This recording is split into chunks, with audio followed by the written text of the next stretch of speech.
Halo teman-teman, saat ini saya sedang bersama seorang narasumber yang cukup luar biasa berasal dari Sekolah Tinggi Pariwisata Ambarukmo Yogyakarta, yaitu Mas Fahri Ali Multazam.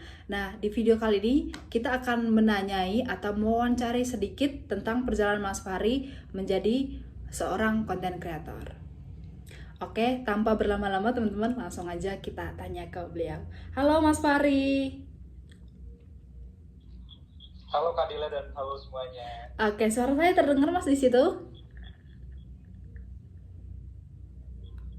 Aman Kadila.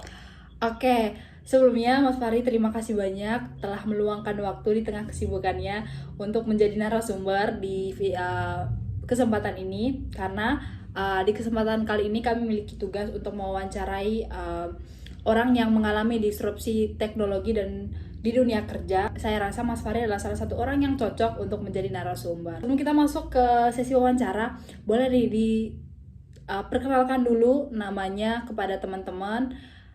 Sekarang kesibukannya apa, bekerja sebagai apa, dan lama bekerja di bidang tersebut berapa lama? Silakan Mas.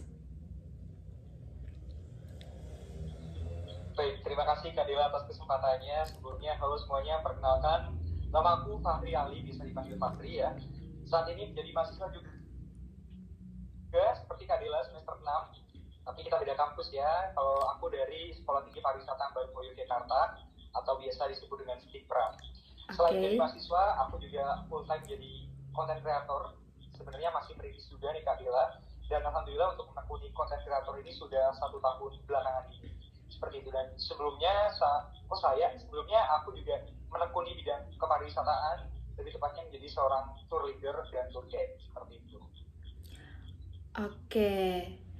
Oke Mas Fahri, terima kasih untuk jawabannya. Jadi teman-teman, Mas Fahri ini adalah seorang mahasiswa juga semester 6 di Stipram seperti yang beliau jawab tadi. Jadi dulu sebelum menjadi seorang content creator, Mas Fahri ini adalah seorang tour guide atau tour leader. Baik Mas Fahri, kita langsung masuk ke pertanyaan ya. Di sini nanti ada beberapa pertanyaan yang ingin aku sampaikan dan mungkin sebagai pertanyaan pembuka untuk Mas Fahri, aku mau nanya gimana sih teknologi itu telah mengubah cara kerja Mas Fahri yang dulu menjadi seorang tour leader, sekarang beralih ke content creator. Boleh diceritain sedikit Mas ke teman-teman yang menonton video ini? Baik, adalah pertanyaan yang sangat menarik ya. Sebelumnya, aku kan menjadi seorang tour guide atau tour leader. Kurang lebih itu berkecimpung di dunia kepariwisataan itu sekitar 3 tahunan. Dan setelah itu, aku coba konten untuk sharing sekadar travel, kemudian pengalaman perjalanan aku dan sebagainya. Dan setelah aku tekuni, ternyata di dunia digital gitu ya, seperti menjadi content creator itu juga tidak kalah besar penghasilannya dengan aku menjadi seorang tour guide atau tour leader. Selain itu juga memiliki kelebihan, antara lainnya adalah bekerja lebih fleksibel. Aku bisa bekerja kapanpun yang aku mau, aku bisa bekerja sesuai dengan passion aku, dan tentunya ininya juga gede gitu ya. Maka dari itu mungkin aku ada sedikit beralih dari pekerjaan yang sebelumnya harus face to face dengan orang lain dan harus profesional gitu ya. Tapi aku lebih sekarang lagi merintis di dunia digital seperti itu. Oke, jawaban yang luar biasa sekali teman-teman. Mas Fahri terima kasih untuk jawabannya. Kita langsung beralih ke pertanyaan selanjutnya ya.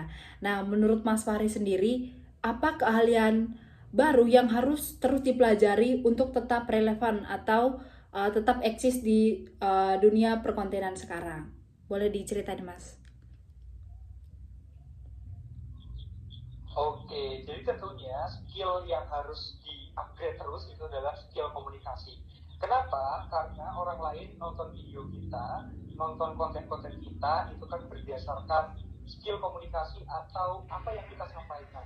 Apabila kita ngomongnya kesana kemari, berbicaranya tidak jelas, itu kan pasti audiens juga akan merasa bingung gitu ya. Maka dari itu skill komunikasi itu perlu di-improve setiap saat. Terus bagaimana caranya agar tetap eksis? Caranya adalah dengan mengikuti tren yang ada. Seperti yang saat ini tuh banyak sekali tren-tren baru, dan sebagai konten kreator itu bagaimana caranya agar tema konten aku itu tetap relevan dengan tren-tren terkini, sehingga aku tidak termakan tren gitu ya, ibaratnya masih eksis di dunia konten kreator seperti itu Kadila. Oke, terima kasih Mas Fari untuk jawabannya. Oke Mas Fari, aku mau nanya lagi nih. Di tengah perubahan teknologi yang ada dan berkembang semakin pesat, nah bagaimana cara Mas Fari itu biar tetap bisa beradaptasi dengan perubahan itu? Boleh dijelasin Mas? Baik Adela, cara aku beradaptasi dengan kemajuan teknologi yang sangat pesat itu adalah dengan cara mengikutinya. Kenapa? Apabila kita tidak mengikutinya, maka kita akan tertinggal. Maka dari itu, kayak misalkan sekarang ini banyak banget e-money, kayak Bitcoin, dan lain sebagainya, itu kita harus mengikuti agar kita tidak tergerus seperti itu Kadela. Jadi kuncinya adalah dengan mengikuti kemajuan tersebut. Gitu. Oke. Oke Mas Fari, kita langsung masuk ke pertanyaan selanjutnya ya. Masih ada beberapa pertanyaan yang masih aku pengen tanyakan nih ke Mas Fari. Nah, setelah Mas Fari beradaptasi dengan perubahan teknologi yang ada, nah bagaimana cara Mas Fari itu menghadapi tantangan gitu? Tantangan yang diakibatkan oleh perubahan teknologi yang ada.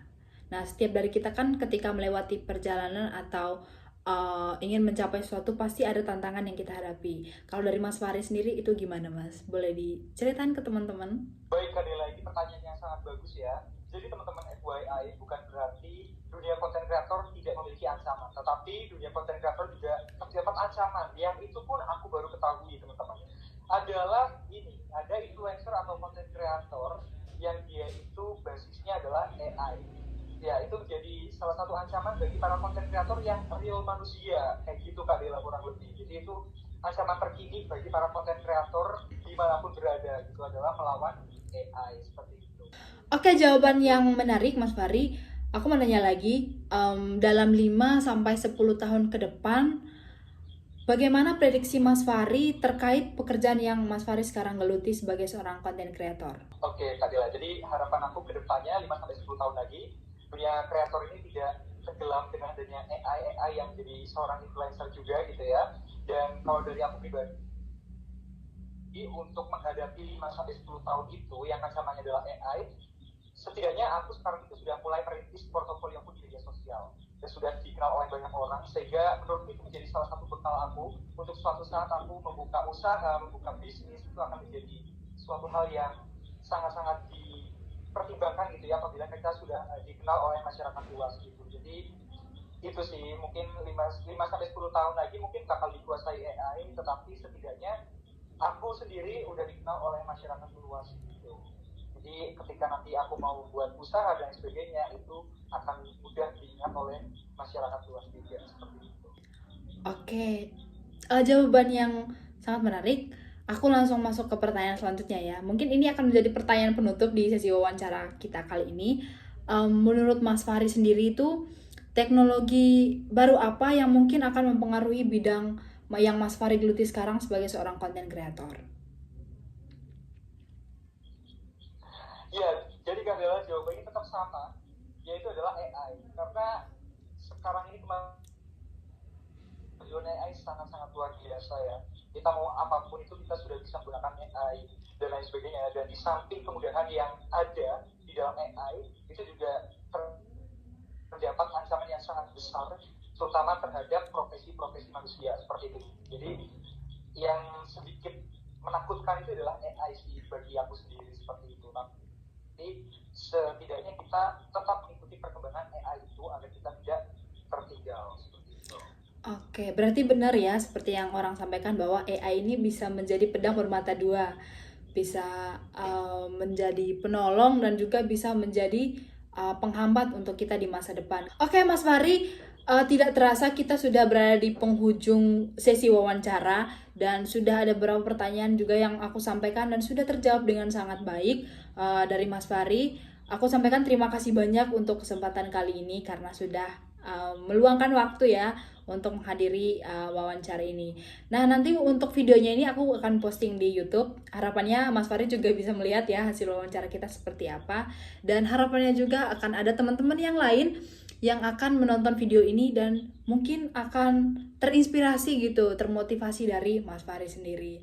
Oke, sebelum kita tutup, mungkin Mas Fahri bisa say dadah dulu di kamera. Oke.